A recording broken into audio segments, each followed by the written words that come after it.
Bonjour.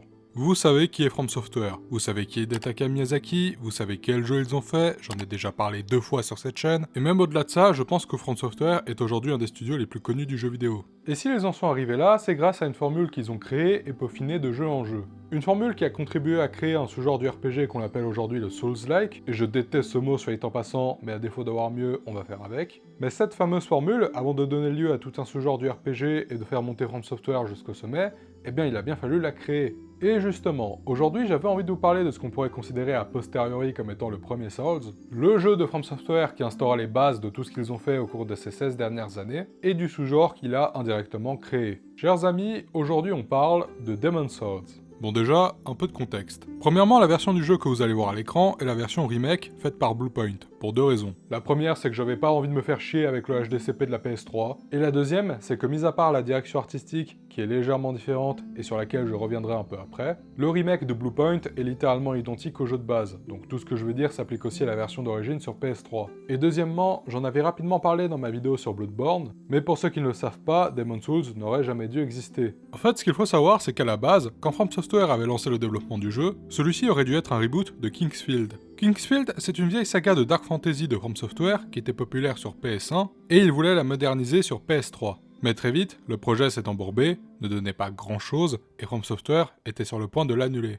Enfin ça du moins c'était jusqu'à ce qu'un mec du nom de Hidetaka Miyazaki se ramène et dise « Eh salut, votre projet pue la merde, est-ce que je peux le reprendre et en faire ce que je veux ?» Vas-y si tu veux, de toute façon personne n'y croit. Non bon ok, plus sérieusement la conversation s'est pas passée comme ça, mais quand Hidetaka Miyazaki, qui était déjà présent chez From Software depuis des années, a appris que le projet allait être annulé, il s'est dit qu'il y avait peut-être un coup à jouer. Et heureusement, on lui a laissé une chance, et au lieu de faire un reboot de Kingsfield, il a plutôt voulu s'en inspirer pour créer un tout nouveau jeu de Dark Fantasy, qui garderait certes l'exigence et la difficulté des Kingsfield, mais pour en faire autre chose. Et pour ce qui est du système de combat, il s'est inspiré des premiers Zelda 3D, et pour le level design, il s'est partiellement inspiré de Ico. Et là encore, si vous avez vu ma vidéo sur Bloodborne, vous le savez, Ico c'est le jeu qui a donné envie à Hidetaka Miyazaki de faire du jeu vidéo, et c'est aussi le premier jeu du plus grand génie de ce médium, dont j'ai aussi fait une vidéo. Putain mais c'est fou comme absolument tout est connecté. Après à peu près 3 ans de développement, Demon's Souls sort en 2009 exclusivement sur PS3. Et là encore j'en ai déjà parlé, mais entre Sony qui n'appréciait pas spécialement le jeu, et qui ne s'est même pas chargé de sa distribution hors Japon,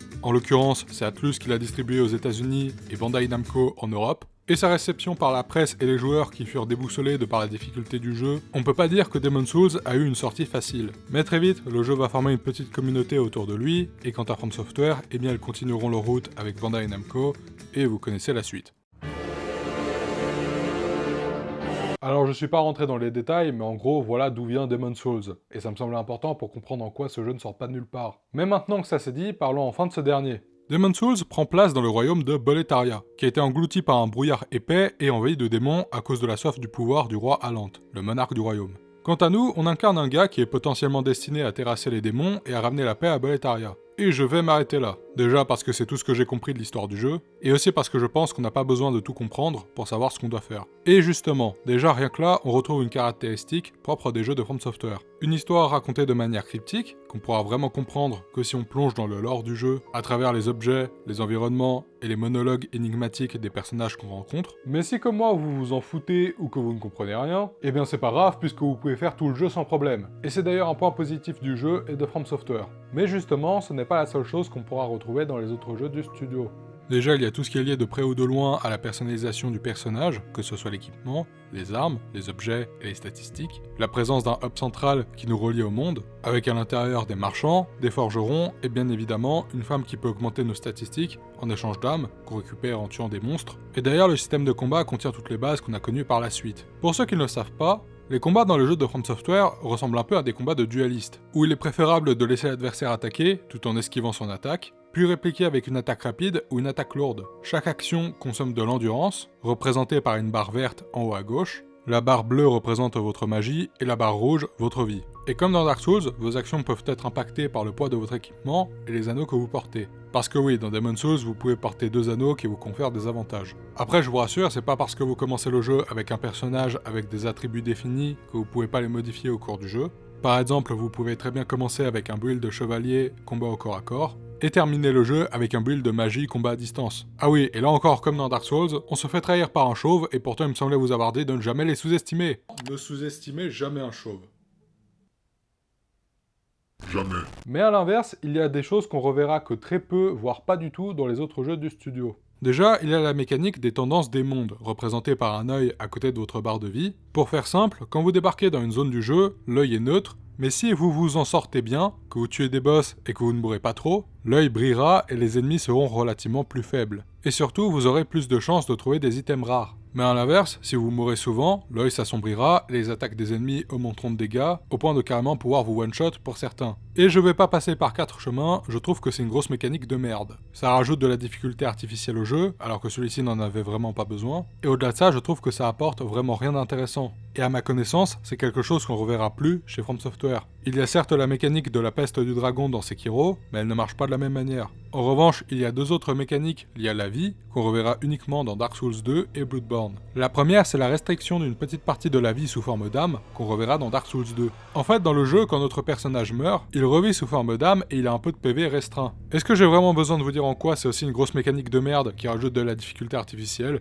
Et la deuxième mécanique, c'est les herbes. En fait, contrairement aux autres jeux de From Software, dans Demon's Souls, on se soigne pas avec des potions, mais avec des herbes qu'on doit acheter ou récupérer sur les ennemis. Et c'est un système qui est très proche des fioles de sang dans Bloodborne. Et à l'instar des fioles de sang, je trouve que c'est une fausse bonne idée. Déjà, comme je l'avais dit dans ma vidéo sur Bloodborne, je suis pas fan de devoir acheter ses propres soins, parce qu'on doit en plus farmer pour ça, en plus de notre personnage. C'est chiant et ça casse le rythme du jeu. Mais au moins, le système des fioles de sang a l'avantage de pas être complètement déséquilibré. En fait, ce qu'il faut savoir, c'est que dans Demon's Souls, il existe plusieurs types d'herbes, qui redonnent plus ou moins de la vie et que vous pouvez transporter en même temps. Donc ça fait que si vous voulez, vous pouvez transporter 5 paquets de 25 ou 50 herbes. Donc par conséquent, vous aurez toujours de quoi vous soigner et ça flingue complètement la difficulté du jeu. Alors oui, je sais, depuis tout à l'heure, je fais que des reproches, mais je vous rassure, il y a aussi des trucs que je trouve vraiment très cool. Et en l'occurrence, je pense au level design.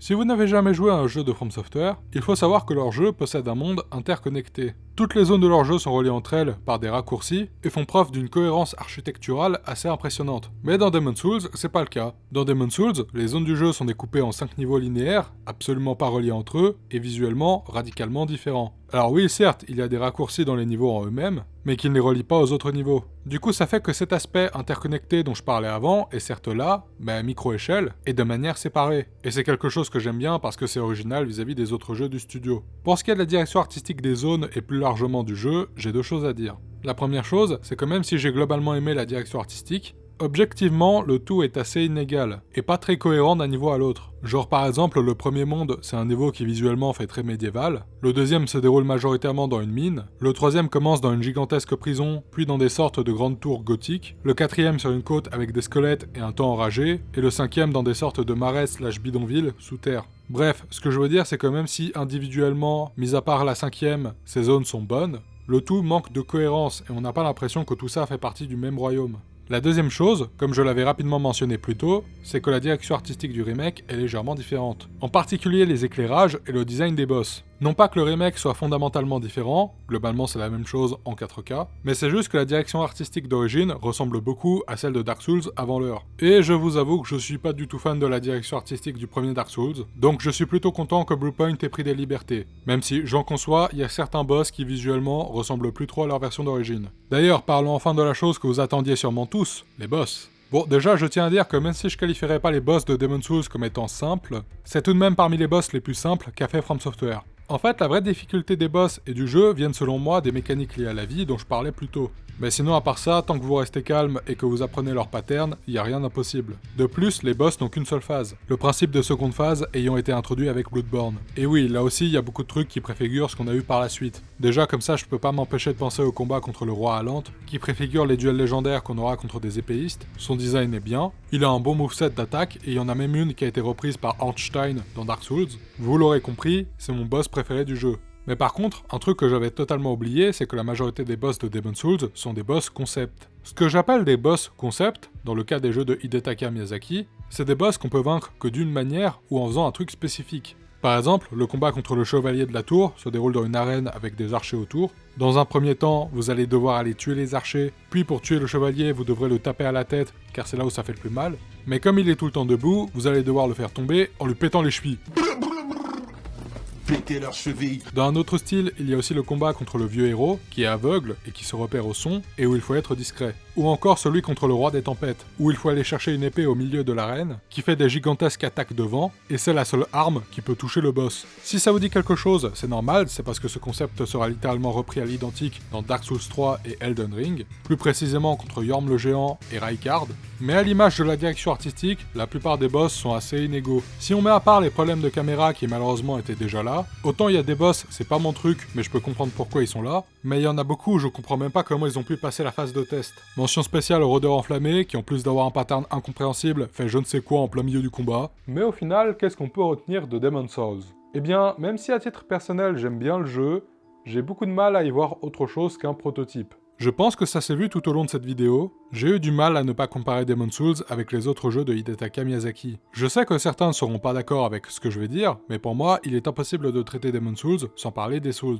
Parce que le truc, c'est que si on arrête de faire les acteurs 2 minutes, on le sait, même si c'est Demon's Souls qui a inventé les bases du Souls-like, tel qu'on le connaît, c'est pas lui qui les a popularisés, c'est Dark Souls et les autres jeux de Miyazaki qui ont suivi. En dépit de ses qualités et ses défauts, Demon's Souls, c'est un jeu qui s'est fait dépasser non seulement par les autres jeux de From Software, mais aussi par les autres Souls-like. Et c'est pour ça que même si j'aime le jeu, j'aurais du mal à le recommander à quelqu'un qui aime les jeux de Miyazaki, ou les Souls-like de manière générale, parce qu'aussi, d'une certaine façon, vous y avez déjà joué. Parce que oui, aujourd'hui tout le monde connaît la formule de From Software. Et on peut le dire, il y a une forme de saturation autour des Souls. Et beaucoup de gens, dont moi, attendent que From Software renouvelle vraiment sa formule, et pas juste en la mettant en monde ouvert. Je vous vois déjà en commentaire, oui, moi aussi j'aime bien Elden Ring, mais venez pas me parler de révolution. C'en est pas une, ni pour From Software, ni pour l'open world. C'est au mieux leur couronnement, et encore, je suis pas vraiment d'accord. Mais en attendant, je retiendrai personnellement Demon's Souls comme étant un prototype très sympa, bien qu'imparfait, et surtout intéressant pour comprendre d'où viennent certaines choses chez From Software. Sur ce, si vous avez aimé cette vidéo, partagez, commentez et prenez soin de vous.